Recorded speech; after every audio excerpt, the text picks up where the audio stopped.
Hello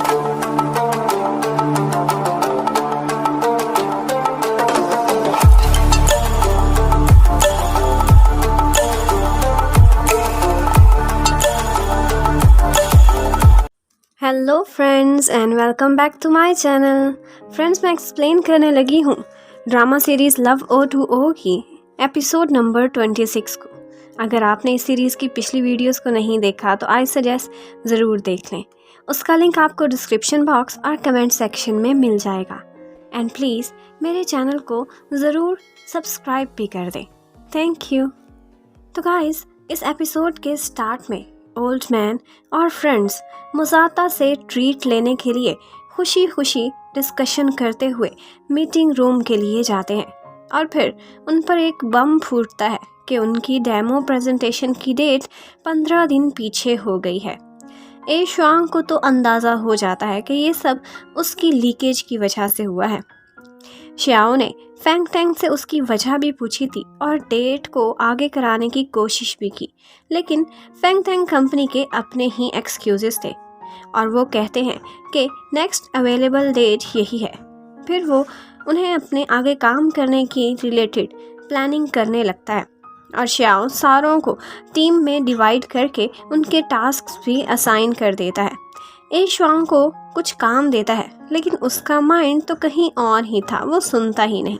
फिर जब सारी डिस्कशन ख़त्म हो जाती है तो ओल्ड मैन कहता है कि मुझे तो अभी भी मुसाता की तरफ से ट्रीट का ख्याल ही नहीं भूल रहा।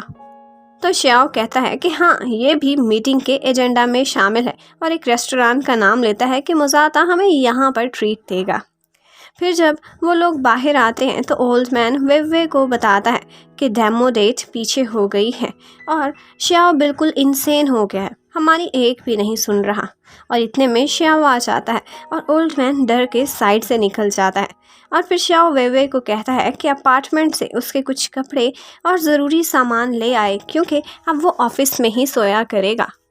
अब जीजी कंपनी के एम्प्लॉयज़ के लिए काफ़ी डिफ़िकल्ट टाइम स्टार्ट हो गया था। वो लोग 24/7 काम कर रहे थे और वेवे को देखकर बहुत दुख होता है कि जब वो उनको उनके डेस्क पर ही सोते हुए देखती है।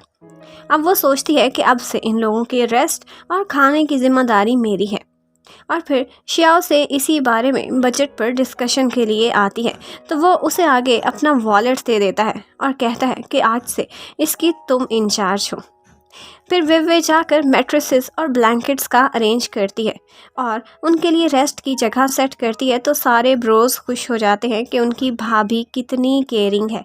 और फिर वे जब बताती है कि ओल्ड मैन और 2 और लोग श्याओ के ऑफिस में सोएंगे तो ओल्ड मैन खुश होता है, मतलब कि हम VIP हैं। लेकिन श्याओ उसकी गलत फहमी दूर करता है कि इस वजह से है कि तुम लोग खराटे नहीं लेते। फिर श्याओ वे से पूछता है कि मेरा बेड कहाँ लगाया है तो वे कॉर्नर की तरफ इशारा कर देती है। मुसाता हैरान था कि वेवे ने श्याओ को एक कोने में क्यों धकेल दिया है, लेकिन वेवे कहती है मैंने सारों को बराबर ट्रीट किया है। फिर वे बताती है कि जब तक यूनिवर्सिटी फिर से नहीं खुल जाती वो उनका ऐसे ही ख्याल रखा करेगी। मुसाता कहता है कोशिश करना यूनिवर्सिटी के बाद भी इंटर्नशिप करती रहना, कुछ पॉकेट मनी बन जाएगी। लेकिन वे कहती है मुझे कोई सैलरी नहीं चाहिए, बस मेरे फूड एक्सपेंसेस कवर हो जाएं। तो आगे से श्याओ कहता है कि तुम लोगों को फिक्र करने की ज़रूरत नहीं, वे और मैं एक ही हैं, इसकी सैलरी मेरे अकाउंट में जाएगी। फिर बाद में श्याओ और वेवे अकेले होते हैं तो श्याओ वेवे को सिंसियरली थैंक्स करता है कि वो इतना सब कुछ कर रही है। उधर ज़ेन अपने ऑफिस में बैठा गेम डिज़ाइनिंग से रिलेटेड कुछ रिव्यूज़ कर रहा था तो जीरान उसके पास आती है। वो हैरान थी कि इसको क्या एकदम से काम करने का भूत सवार हो गया है। तो ज़ेन कहता है पहले तो मैं सिर्फ़ और सिर्फ श्याओ को हराने के लिए इस काम में इंटरेस्ट ले रहा था, लेकिन अब मुझे रियलाइज़ हुआ है कि गेम डिज़ाइनिंग तो काफ़ी इंटरेस्टिंग काम है, मेरा दिल लग गया है।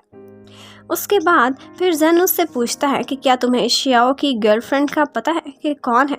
तो वो कहती है हाँ, तुम वे की बात कर रहे हो। तो एकदम से ज़ेन को रियलाइज़ होता है कि अपना सरनेम लू बोल कर भी वे ने उसे बेवकूफ़ बना दिया था। फिर ज़ेन जीरान को जाने का कह देता है कि मैं काम में बिज़ी हूँ और ज़ेन भी हैरान था कि फैंग टैंग ने डेमो प्रेजेंटेशन डेट क्यों पीछे कर दी है। एक्चुअली उसे अपने डैड की चालों का कुछ भी पता नहीं था। जबकि शीरान दूसरी तरफ हैरान होती है कि जैन क्यों श्याओ से मुकाबले कर रहा है। फिर थोड़ी देर बाद ईरान यही सारी गॉसिप्स जाकर अपनी चमची नाना से करती है, तो वो और भी जल के रह जाती है क्योंकि उसका तो जैन पर क्रश था और अब वो जैन वेवे में इंटरेस्ट लेने लगता है। और जीरान को वेवे के खिलाफ वो और भी बातें सुनाने लगती है कि वो गलत लड़की है, सारों को फंसा कर अपना दीवाना बनाए जा रही है।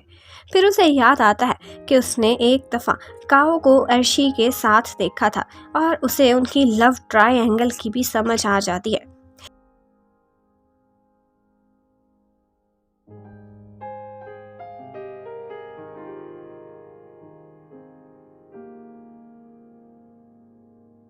अब नाना कोई ऐसा प्लान बनाने लगती है कि अर्शी की वेवे से लड़ाई करा दे। इस तरह वो सामने भी नहीं आएगी और वेवे को डैमेज भी कर जाएगी।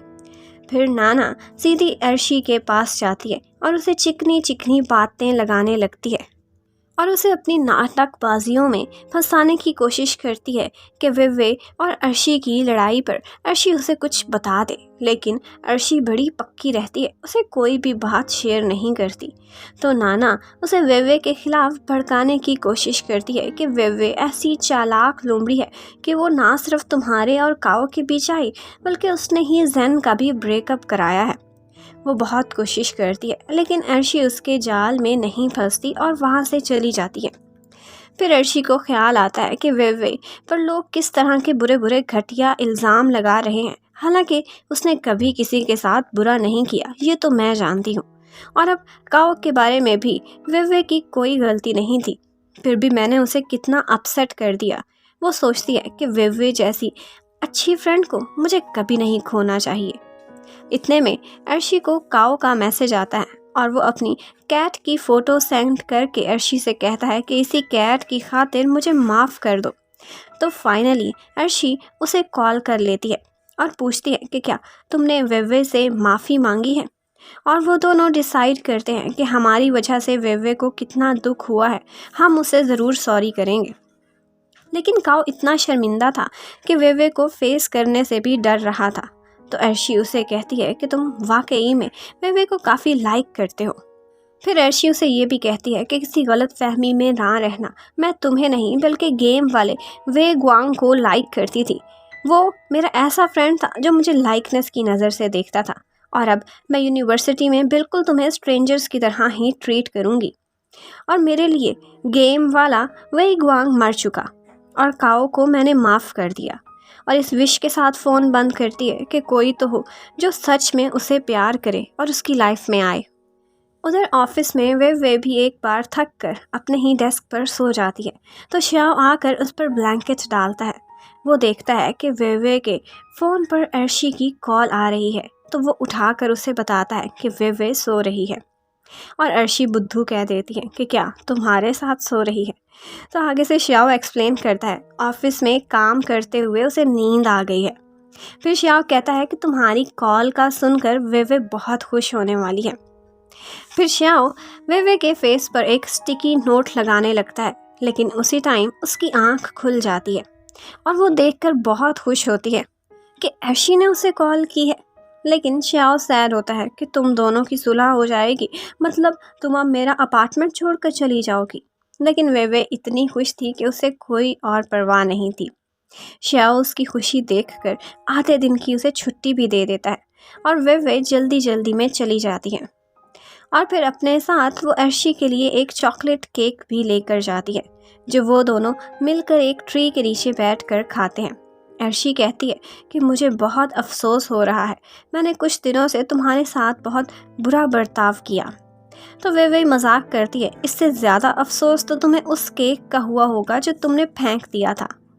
फिर अर्शी एडमिट करती है कि मैं तुमसे जेलस हो गई थी, लेकिन मैंने अपने अंदर की इस इविलनेस पे अब काबू पा लिया है। मैं अब किसी के बारे में नहीं सोचूंगी जो मुझे लाइक ही नहीं करता।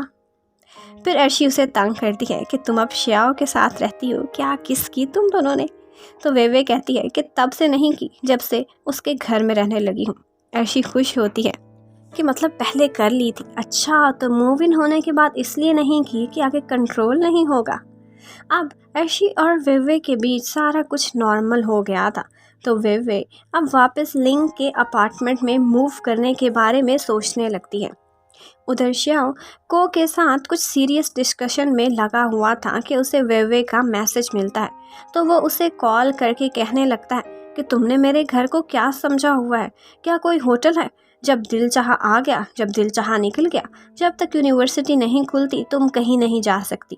अपनी सुनाकर वो फ़ोन काट देता है। वेवे अब परेशान बैठी थी कि अर्शी को क्या जवाब दे, तो वो बहाना कर देती है कि वहाँ कुछ एंटीक्स पड़े हैं और मुझे उनका ख्याल रखना है। तो अर्शी सॉल्यूशन देती है कि हम वो एंटीक्स भी साथ लेकर लिंग के घर चले जाते हैं। फिर जाते जाते अर्शी वेवे को सब बताती है जो नाना ने उसे कहा था, तो वेवे सोचती है कि कब तक इनको इग्नोर करे।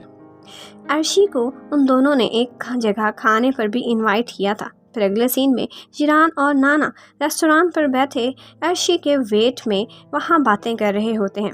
उन्होंने सोचा था कि अर्शी अगर वेवे के खिलाफ कुछ बोलेगी तो रिकॉर्ड करके उन दोनों की लड़ाई करा देंगे।